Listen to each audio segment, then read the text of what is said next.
232 BCE लाखों लोगों को मारकर कलिंगा को जीतने वाले सम्राट अशोक को एक ही सोच ने हरा दिया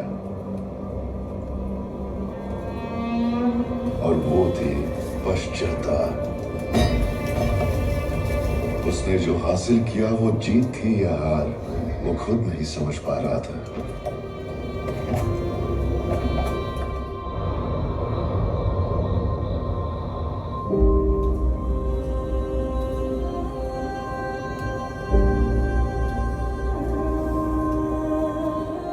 उस पश्चाताप ने एक नए निर्णय को जन्म दिया।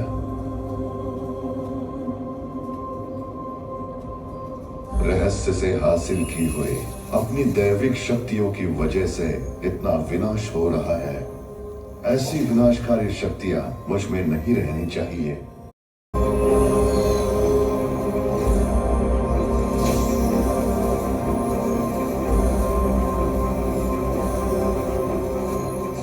उन ग्रंथों को समर्थ योद्धाओं के हाथों में सौंपने का निर्णय लिया। अष्ट सिद्धि वाले ग्रंथों को 8 योद्धाओं के हाथों में सौंपकर अमृत वाले 9वें ग्रंथ को भविष्य देखने की क्षमता रखने वाले महर्षियों को सौंप दिया। इनके द्वारा मानव जाति का संरक्षण गुप्त रूप से करने का आदेश दिया।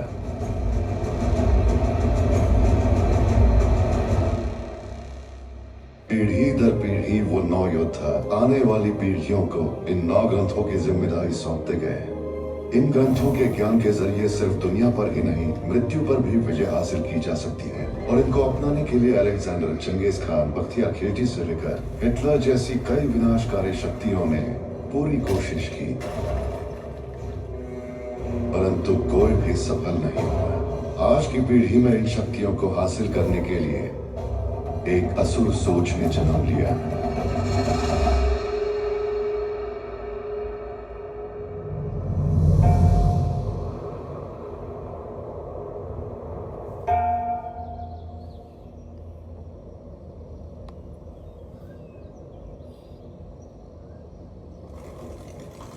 आचार्य, अंबिका जी पिछले 48 घंटों से ध्यान में है।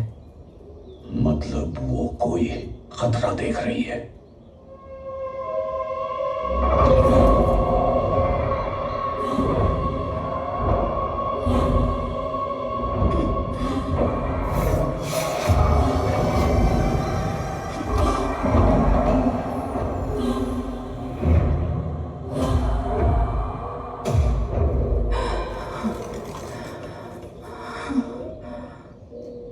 बंशी, 9 योद्धाओं के एकत्र होने का समय आ गया है।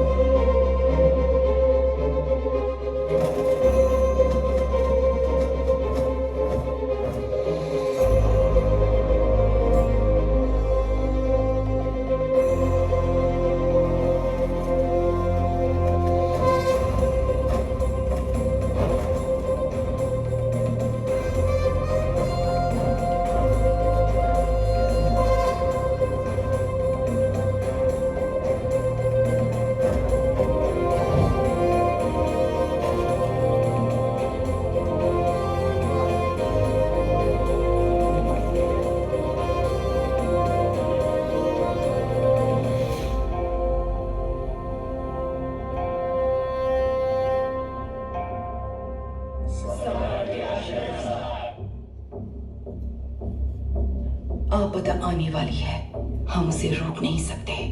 वो तुम्हारे तंत्रवन से शुरू होकर सभी 9 ग्रंथ स्थानों तक फैल जाएगी।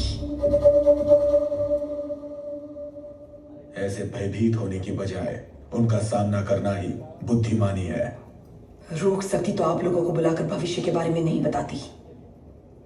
ये मैं आप लोगों को चेतावनी नहीं दे रही, यही होने वाला है। जो ग्रंथ मेरे सुरक्षा में है उसे मेरे तंत्र ही नहीं, मेरे बनाए सैनिक भी सुरक्षा दे रहे हैं। अंबिका, जो पहले योद्धा का कहना है वही हमारा भी कहना है। मैंने yazındı. हमारे पास भी सेना छू। Burası to jest armia. Ansektuk Virmak. यहाँ बिना सैन्य का ग्रंथ सिर्फ आपका 9वां ग्रंथ ही है। बताना मेरा धर्म है और आगे आपका विवेक। स्वस्ति।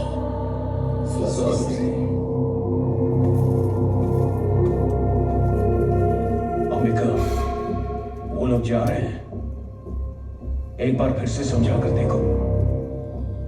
जब अहम आ जाता है तब मस्तिष्क ही नहीं, कान भी बंद हो जाते हैं। पर यह कार्य होगा कैसे? केवल एक ही मार्ग है, मुझे कैलाश पर्वत जाना होगा। आप गर्भ में संतान लेकर कैलाश पर्वत को कैसे जाएंगी और किसके पास जाएंगी? अगस्त्य मुनि, प्रभु श्री राम का मार्गदर्शन करने वाले त्रिकालदर्शी चिरायु ब्रह्म ऋषि।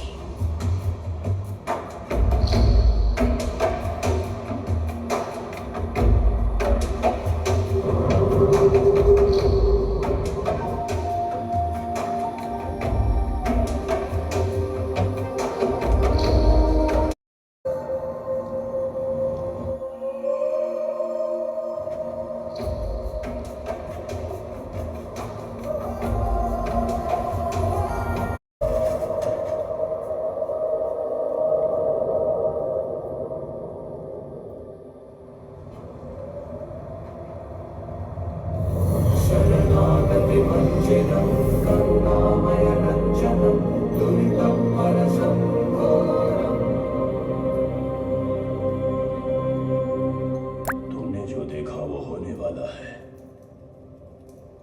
कलयुग में जन्मी कोई भी शक्ति इसे रोक नहीं पाएगी।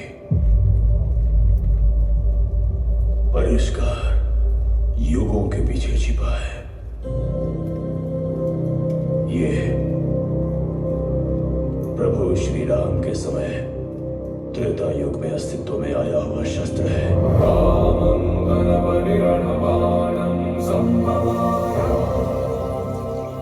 वही है, मेरा है। उसे मैं लेकर आऊंगी। मार्ग बताइए ब्रह्म ऋषि। तुम वहां तक नहीं पहुंच पाओगे। तो फिर कौन पहुंच सकता है? और वो परिष्कार चाहता है एक महात्याग। मैं किसी भी त्याग के लिए तैयार हूं तपस्वी। जिस त्याग की बात कर रहा हूं, अगर वो तुम्हारे गर्भ में पल रहा शिशु हो तो भी तुम तैयार होगी, क्योंकि पैदा होने वाले को मां नहीं परिस्थितियां ही पालेंगी। उस शस्त्र तक पहुंचने वाले की कदम कदम पर प्रकृति परीक्षा लेगी, दंडित करेगी, शिक्षित भी करेगी। उसे जीवन में हर ठोकर सहन कर खड़ा होना पड़ेगा, और यही ठोकरें उसे युद्ध का अकेले सामना करने वाला महायोद्धा बनाएंगे। लेकिन यही क्यों? नरक यात्रा की स्थिति में तुम यहाँ तक पहुंची हो, वो मनुष्य के लिए असंभव है। तुम्हारी जैसी महासंकल्प योद्धा का अंश ही इस प्रलय को रोक सकता है।